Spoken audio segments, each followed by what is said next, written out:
মহান স্বাধীনতা দিবস উপলক্ষে সাভারের জাতীয় স্মৃতিসৌধে সম্পন্ন হয়েছে সব প্রস্তুতি। ২৬ মার্চের ভোরে ৭১-এর বীর শহীদদের প্রতি শ্রদ্ধা জানাবেন রাষ্ট্রপতি ও প্রধানমন্ত্রী। পরে শ্রদ্ধা জানাবেন সর্বস্তরের মানুষ। আর এ নিয়ে জানাতে সাভারের জাতীয় স্মৃতিসৌধ থেকে আমাদের বিস্তারিত জানাবেন হুমায়ুন কবির। হুমায়ুন, প্রস্তুতি আর নিরাপত্তা ব্যবস্থা সম্পর্কে আমাদেরকে জানাবেন। রাত পোহালেই মহামান্য রাষ্ট্রপতি এবং প্রধানমন্ত্রী জাতির সূর্য সন্তানদের স্মরণ করতে প্রথম প্রহরেই কিন্তু এই স্মৃতিসৌধে আসবেন। সেই উপলক্ষে কিন্তু নিরাপত্তা ব্যবস্থা জোরদার করা হয়েছে। গত মানে এই মাসের 14 মার্চ থেকে স্মৃতিসৌধের নিরাপত্তায় কিন্তু সাধারণ দর্শনার্থীদের প্রবেশে নিষেধাজ্ঞা দেওয়া হয়েছে। এখনো পর্যন্ত কিন্তু কোনো দর্শনার্থী ভিতরে প্রবেশ করতে পারছেন না। আগামীকাল প্রথম প্রহরে রাষ্ট্রপতি, প্রধানমন্ত্রী, রাষ্ট্রের গুরুত্বপূর্ণ ব্যক্তিবর্গ আর জাতির সূর্য সন্তানদের শ্রদ্ধা নিবেদনের পর কিন্তু সর্বস্তরের মানুষের জন্য খুলে দেওয়া হবে এই সৌধ প্রাঙ্গণ।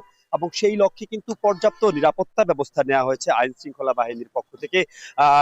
৩ স্তরের নিরাপত্তার কথা কিন্তু আইন শৃঙ্খলা বাহিনীর পক্ষ থেকে নিশ্চিত করা হয়েছে।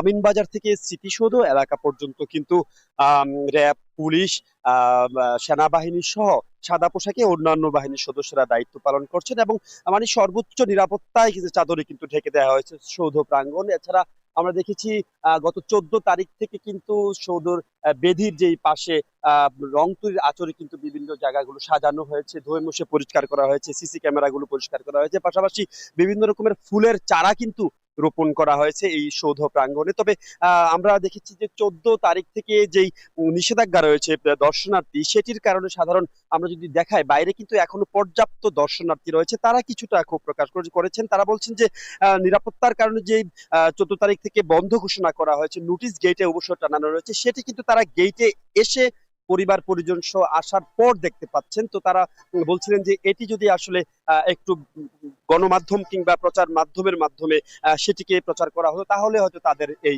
বিড়ম্বনায় পড়তে হতো না। তো সব মিলে আসলে স্মৃতিসৌধ এলাকা আমরা যদি একটু দেখাই, এখনো এই যে সেনাবাহিনীর গাড়ি, টহল সেনাবাহিনীর গাড়ি কিন্তু এখানে মহড়া দিচ্ছেন। তারা মহড়া শেষ করে, শেষবারের মতো মহড়া শেষ করে কিন্তু তারা স্মৃতিসৌধ এলাকা ত্যাগ করছেন। কিছুক্ষণ আগেও কিন্তু সেনাবাহিনী এবং যৌথ বাহিনীর মহড়া এখানে চলেছে। তারা কিভাবে মাননীয় প্রধানমন্ত্রী এবং রাষ্ট্রপতি আসলে প্রোটোকল দিয়ে এখানে নিয়ে আসবেন সেই বিষয়টি নিশ্চিত করার জন্য কিন্তু তারা আসলে এখানে কাজ করে যাচ্ছেন। সব মিলে আসলে সার্বিক নিরাপত্তার চাদরে কিন্তু ঢেকে দেওয়া হয়েছে সৌধ প্রাঙ্গণ এবং আগামীকাল রাষ্ট্রপতি, প্রধানমন্ত্রী শ্রদ্ধা নিবেদনের পর খুলে দেওয়া হবে সর্বস্তরের মানুষের জন্য।